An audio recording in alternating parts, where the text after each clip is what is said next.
It's Valentine's Day 2012, the day I announced the recipients of my 10th annual Dr. Fun's Stupid Cupid and Realistic Romance Awards for the past year's worst and best portrayals of sex, love, and romance in movies, TV, songs, and magazines. Hello, everybody. I'm Dr. Mary Lou Galician, also known as the original Dr. Fun. I'm a media literacy advocate and author and the creator of Realistic Romance, the thinking person's relationship remedy. My mission? To bust myths and stereotypes about sex, love, and romance in media portrayals that might seem appealing, but they can actually ruin your chances for great real-life relationships. At Arizona State University's Walter Cronkite School of Journalism and Mass Communication in Phoenix, I've taught thousands of students how to use the media instead of having the media use them, and how to get real about romance, as I have for countless men and women around the world through my media literacy presentations, my books, and my website. And today, I want to empower you. Here's how. I created Realistic Romance because I want you to know what I've learned from my scholarly research and, more important, from my own life experience. Believe me, you can enjoy a happily ever after that's far more thrilling, fulfilling, and fabulous than seemingly exciting media fantasies that are really pretty foolish and even dangerous, as you can see when you analyze them using the core skill of media literacy, critical thinking.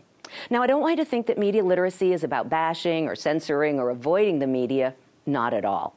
It's okay to enjoy these portrayals, well, some of them, but just make sure you're aware of the kinds of ideas and models they promote, because we do consciously adopt many of them.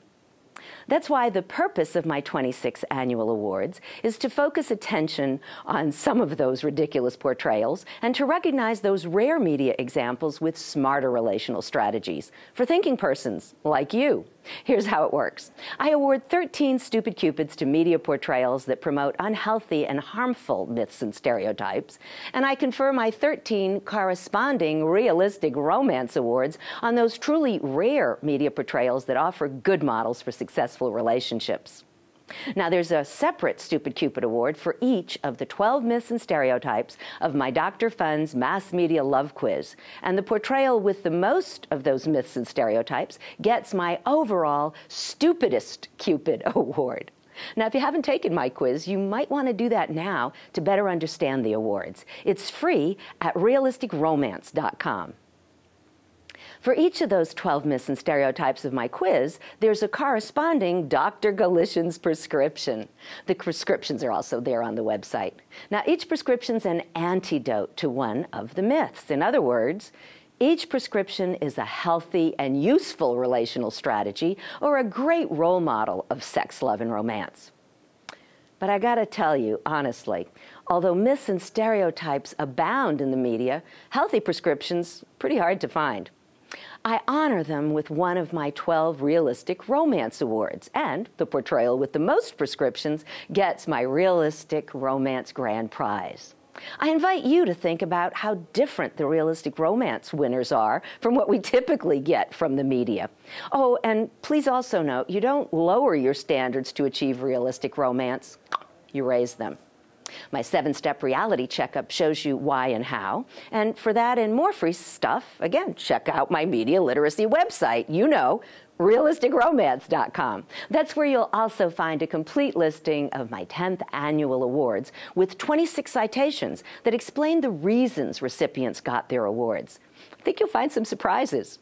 For now, let me tell you about this year's 2 overall winners. First, the Stupidest Cupid Award for 2011 media portrayal with the most myths and stereotypes. Narrowing down the half-dozen finalists was a no-brainer. And no-brainer aptly describes the winner, Twilight Saga Breaking Dawn Part 1. Oh no, there's more. Like all previous Cupid-winning Twilight Saga installments, this one perpetuates multiple myths and stereotypes, including your partner is cosmically predestined, so nothing and nobody can ultimately separate you. That's my quiz myth number 1. And the right mate completes you. Myth number 10, or in this case, nearly completely kills you. But perhaps the sickest and saddest message to its legion of impressionable adolescents is my myth number 6 that appears frequently in this series, the outdated sexist trope of a pathetically weak damsel constantly in distress who must be rescued repeatedly by not just one but 2 superhuman creatures, including a fabulously wealthy and powerful husband, Edward, who is centuries older than his child and childlike bride, Bella. Another messed up media message: get married at 18 without an education or a profession, get pregnant immediately while lying to your parents, and brushing off physical abuse during sex. Great message. And in an even more appalling, if not illegal, example of this antiquated me, Tarzan, you, Jane power imbalance, Bella's other faithful as a dog rescuer, Jacob, is essentially turned into a pedophile who has imprinted on, that is, fallen in love at first sight, myth number 2, due to his beastly sexual attraction for Bella and Edward's infant daughter. That is sicker than the buckets of blood and gore involved in birthing her. How did this film ever get a PG-13 rating? What's so dangerous is that this Stupidest Cupid series takes itself so seriously, as do too many of its fans. Well, a wedding is the only thing that ties this year's Stupidest Cupid to this year's realistic romance grand prize winner, which does not take itself too seriously. In fact, the laughs are gut-splitting and non-stop. You guessed it, it's the hit movie Bridesmaids. And although the humor is frequently raunchy and more so, it takes the, dare I say, wedding cake, for surprisingly offering a number of healthy prescriptions.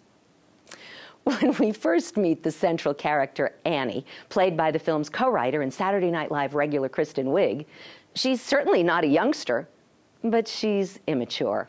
In fact, she's a mess, professionally and personally. But in her earnest, if not always successful efforts to be a good and worthy maid of honor for her best friend, she gradually learns lessons that empower her to grow and grow up, finally turning the page from an unhealthy, non-productive lifestyle to a touching and genuine breaking dawn in which she has worked hard to return to a profession at which she excels. And personally, she's come to recognize and appreciate the value of a decent and devoted boyfriend. The audience can see the demonstration of several of my Dr. Galician's prescriptions. Take time to get to know each other before falling in love instead of love at first sight. Concentrate on commitment and constancy. Look beyond mere physical beauty, and instead of making your soulmate complete you, cultivate your own completeness to become a candidate for a healthy relationship. By the way, the fun-loving wedding at the end of this winter is a joyful gathering that I, for one, would much rather go to.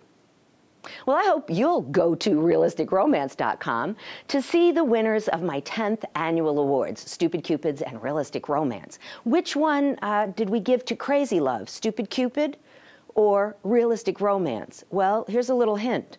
Crazy, Stupid Love. No strings attached in its clone, Friends with Benefits. I know you know where those go. Beastly and Arthur, similar or different? The Dilemma, Hall Pass, Just Go With It, Midnight in Paris, and even made-for-kids cartoons, Rio and Romeo and Juliet. Are they healthy? And it's not just film awards. Also, we gave awards to Adele's Someone Like You, Kelly Clarkson's Stronger, Crazy Girl by Eli Young Band, Musique's Yes, and a few others that I also think might surprise you, plus some popular magazines and TV shows. I know you want to know where Glee fits in. Now, I hope you'll nominate your 2012 choices for next year's Valentine's Day Awards. Ballots will be on my website in November. Most of all, I hope you will get real about romance by applying critical thinking to your media usage. And please don't forget to tell your friends and loved ones about the importance of being media literate. I'm Dr. Mary Lou Galician, wishing you realistic romance on Valentine's Day and every day.